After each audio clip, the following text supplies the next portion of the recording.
Rodrigo, estamos con tu imagen, estamos con la hermana de Estefanía. Adelante, sí. por favor. Sí, Estefanía lo decía en la nota. Hay muchas preguntas, muchas interrogantes respecto de este personaje y su participación en dos hechos puntuales. Y uno de ellos condujo a la paralización de la búsqueda en momentos claves, en las horas iniciales, esta falsa alarma. Sí. ¿Por qué alguien reaccionaría de esa manera frente a la angustia de todos quienes buscaban al niño, indicando una información que sabemos era falsa? Justamente eso es lo que despierta las sospechas de la familia. Estamos nosotros con Dafne. Dafne nunca ha hablado con los medios. Es más, muchas veces rehuía justamente hablar con los medios de comunicación, pero esta vez lo encontró necesario porque es ella quien atiende justamente en las dos oportunidades que viene este personaje hasta acá a intentar acercarse de alguna manera a ustedes. Cuénteme cómo ocurre ese primer episodio, Dafne. Sí, buenos días. El primer episodio ocurre el día, si mal no recuerdo, el día que se encuentra el Tommy o el sábado. ¿Ya? Estábamos, era de noche ya, era oscuro, y había mucha gente por todo el revuelo que había pasado con este hecho. Claro. Y llega un tipo y dice que quiere hablar con Estefanía o con mi mamá. ¿Ya? Se te acerca, no ingresa a la casa, está afuera. Afuera, claro. ¿Ya? Y llega y alguien lo atiende y dice que quiere hablar con mi mamá o Estefanía. ¿Y por qué? ¿Qué es lo que dice? Que quería ofrecer los servicios fúnebres. Ya, perfecto. Ya. Y a todo esto mi mamá y Estefanía estaban ocupadas. Estefanía estaba súper mal por lo que estaba pasando, estaba prácticamente descompensada, no estaba atendiendo a nadie. Y mi mamá estaba atendiendo a otras personas. Entonces estaba yo, que era la hermana, y me dijeron, atiéndelo tú, porque tú eres la hermana, y estaba yo. Cuando lo viste, ¿cuál sensación te dio? Sabemos que estaba implicado en la búsqueda, sabemos que tenía un grupo de rescate, al parecer, una fundación, pero además de eso, habla justamente de ofrecer los servicios funerarios. Yo al menos me imagino que tú tuviste una percepción inicial de este personaje que se acerca justamente a la casa. La verdad es que en ese momento no pensé algo malo de él, o sea, fue como, pucha, lo vi y dije, él empezó a hablar, a conversar, nos dijo que él nos contó una historia de partida. ¿Qué historia? Que él hace unos años atrás, no sé cuántos años, había perdido a 2 hijos. Ya, Y que sus hijos los había tenido perdido por 6 años. ya. Y que los había encontrado, pero vivos. Y ahí él empatizaba con el dolor de Estefanía y que por eso él venía a prestar los servicios fúnebres y todo. Ya, me imagino, nosotros, sí, Tonka, te escucho. Una consulta, ¿ese dato lo comprobaron? ¿Es real? ¿Es falso? Porque me imagino que esas son las primeras conexiones con la familia, pero lo que les decía hoy, ¿saben que es verdad, es mentira? ¿Qué puedes complementar tú? Sí, justamente a Dafne se le cortó el retorno, pero yo le voy a traspasar tu pregunta, tu inquietud. Y es más, Tonka, yo te digo que justamente esa historia también me la contó a mí. Cuando yo conocí a este señor, él me cuenta justamente la misma historia. Yo no sé, Dafne, si ustedes lograron comprobar si esta historia que le comenta a ustedes, una historia familiar, experiencia personal de él, ustedes comprobaron si era real o no. No, en realidad en el momento que ocurrió esto, nosotros fue como, pucha, el caballero vino acá y lo tomamos como súper... ¿Vino solo? ¿Vino acompañado? Solo, entró solo al lugar, estaba yo, el padrino de Tomás, que es el papá de mi hija menor, y una tía. Estamos hablando de la misma persona que Estefanía, al parecer, pudiese haber visto el día de la falsa alarma y que le habría comunicado que el niño estaba con la abuela paterna. Es que por lo que dice Steffi, puede ser el mismo. ¿Y por qué alguien llegaría a tener esa conducta? ¿Por qué alguien diría una información falsa en ese momento? Es que eso es lo que nosotros estamos como en shock, como se puede decir, Rodrigo. porque, o sea, de partida este caballero ha tenido conductas muy extrañas. conductas extrañas que justamente son las que nosotros escuchamos en la declaración de Estefanía y de Elisa, justamente confirmando un poco este acercamiento de la familia con Dafne. Amaro, te escucho. Sí, no, Rodrigo, conductas extrañas, por decirlo menos. Lo interesante de este personaje es que trata de entablar una relación con la mamá de Tomás, pero ya parece haberla tenido con el papá. ¿Sobre qué base? ¿Qué sabemos? Porque en un momento incluso se arroga la vocería. Así es, yo no sé, además, si ustedes sabían que oficiaba de vocero de la familia paterna. Mira, nosotros lo supimos por alguien. ¿Ya? Porque nos dijeron que estaba en el puesto de mando, dando como vocería del papá, como, no sé, diciendo que como... Oficiando de Oficiando vocero. de vocero. Claro. Ahora, pero mi pregunta es, cuando llega acá a esta casa, ¿se presenta como tal? ¿Se presenta como otra persona? ¿Qué sabemos? ¿Cómo llega él a acercarse a la familia? Se presentó como el representante del grupo Grío. Ya, perfecto. Del grupo Grío, que ellos habían prestado servicios con drones en la búsqueda de Tomás, supuestamente. Ya. Eso fue lo que nos dijo él. Y ahí nos dijo que ellos habían participado en la búsqueda con su fundación, agrupación, ONG, no sé lo que era. Y entonces ellos habían participado activamente. Claro. Y después de todo lo que había pasado, ellos humanamente, él personalmente como persona, sí, le había tocado tanto este caso. Y quería entonces prestar los servicios. Claro. Ya, pero lo que más llama la atención de todo esto, porque ese episodio puede ocurrir, uno entiende, ¿no?, la buena voluntad de alguien que viene a ofrecer su ayuda. Sí. Pero hay otro episodio que es la segunda vez que acude a esta casa, justamente con una información muy extraña, por decirlo menos. Cuéntame, la segunda vez viene justamente mandado por el abogado de ustedes. Sí, Eso es lo que dice él. claro. La segunda vez, ya esto ocurrió un día X, ya no hace tanto tiempo. Ya, claro. Fue un día que mi mamá con Estefanía estaban citadas a fiscalía. Llega a esta casa, tú lo atiendes. Sí, yo estaba sola con mi abuela y... Te dice que viene de parte del abogado de ustedes. Sí, me dice que viene de parte de don Carlos Gutiérrez ¿Ya? con don Pedro Díaz. Inmediatamente entonces aclarar. Ustedes conversaron evidentemente con su abogado, eso era falso. Obviamente, yo hablé de inmediatamente cuando él se retiró, Claro. yo llamo a mi madre y le consulto, porque a mí me pareció extraño de inmediato. Yo lo conocí en el momento que yo salgo de acá, porque yo la atendía afuera. Ajá. Y del momento que yo salgo, yo supe al tiro que era él. O sea, de inmediato yo supe. ¿Qué le este dijo? Y eso es justamente lo que llama la atención. Mira, acerquémonos por acá, Tonka. ¿Pero qué información Yo les buscaba, quiero explicar Rodrigo? un poco el contexto. ¿Qué información buscaba este sujeto Vamos en esa a conversar eso conversación? con Dafne. Vamos a conversar eso con Dafne. Acércate, Dafne, por favor. Porque de eso, como yo les decía, soy testigo. De la segunda vez, no, porque estábamos justamente sola, pero la primera se acerca hasta acá, intentando entablar una conversación, una relación con tu hermana. ¿Qué información buscaba él? Es más, de hecho, un dato importante. A ver. Él en algún momento indica que tiene una información importante que aportar, justamente, luego de que Tomás fue hallado. ¿Cuál era esa información? ¿Ustedes llegaron a conocerla? ¿Les dijo algo? ¿Qué es lo que buscaba? ¿La segunda? ¿Sí?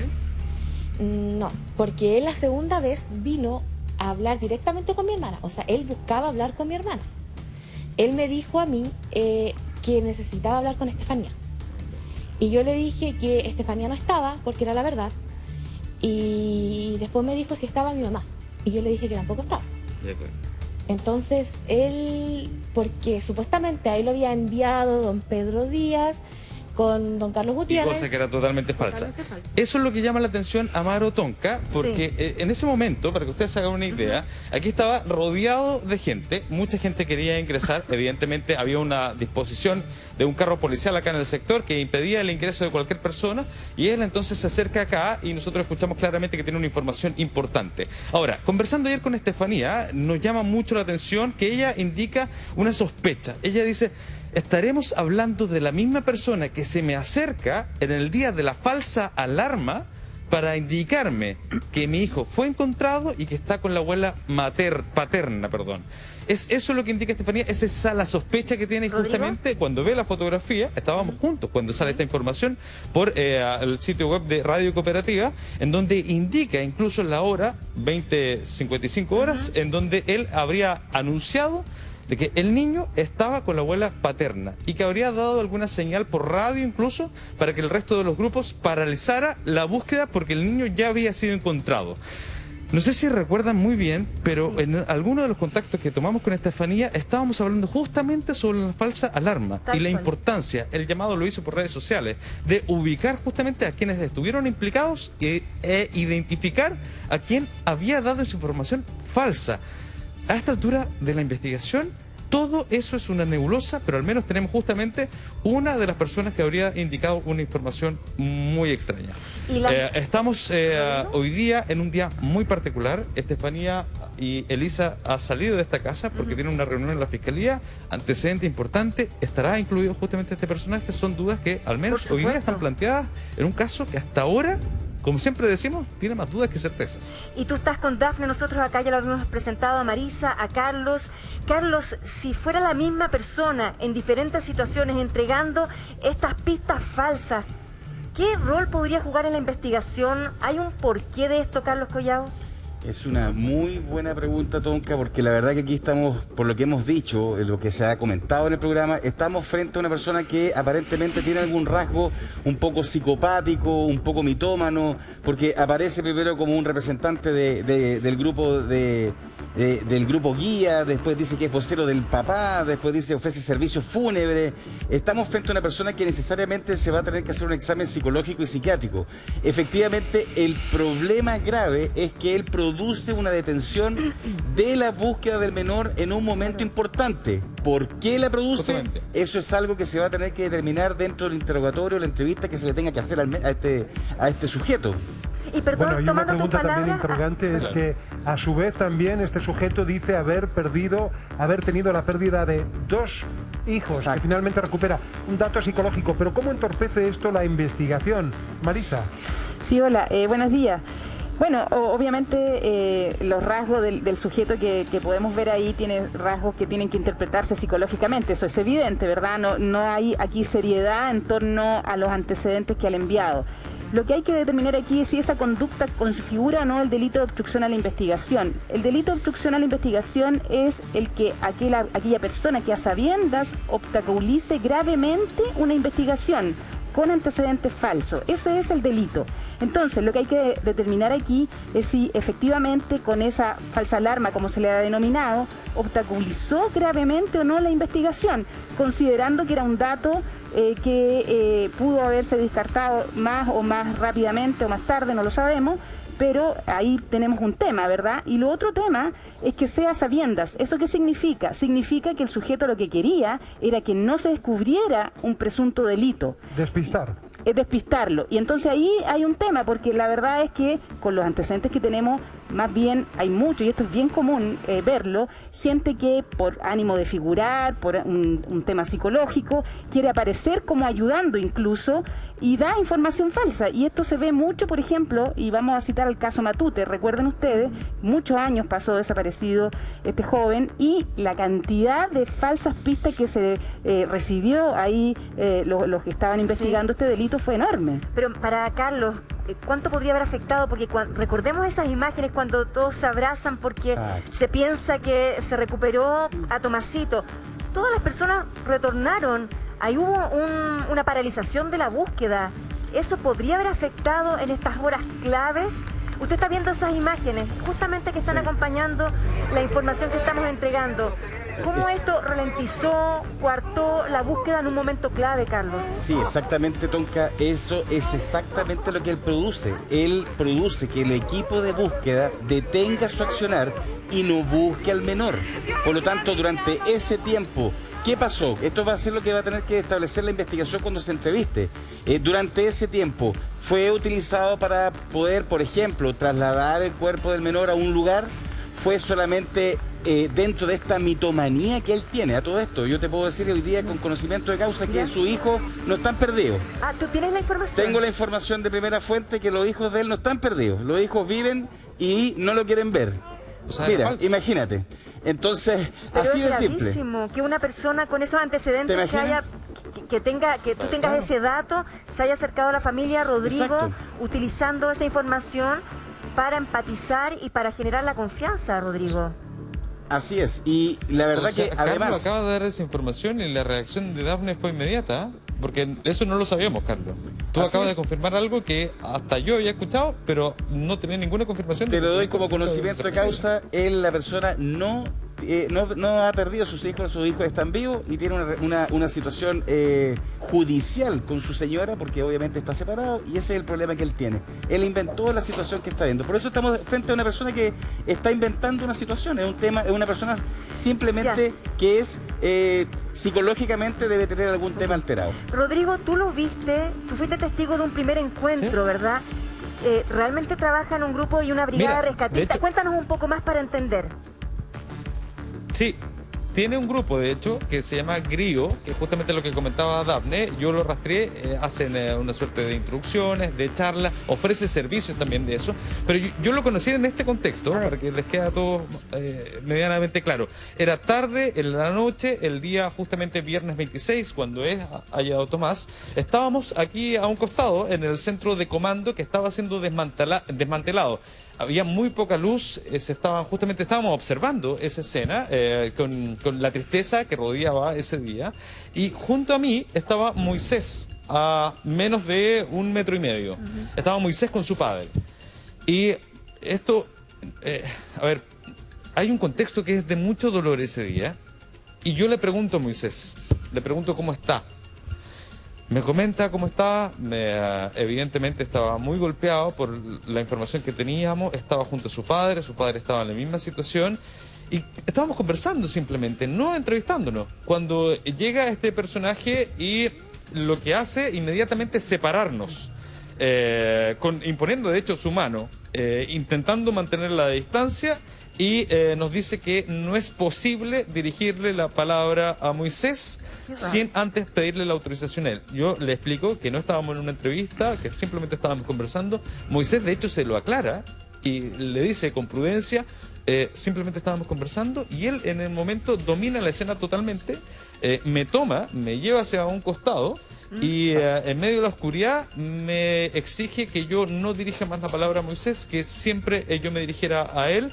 Yo le pedí saber su apellido, me dice que eso no es posible y que va a rastrear mis antecedentes como periodista para entonces saber quién soy, qué es lo que he hecho. Totalmente dispuesto a eso es evidente, eso está en su derecho total.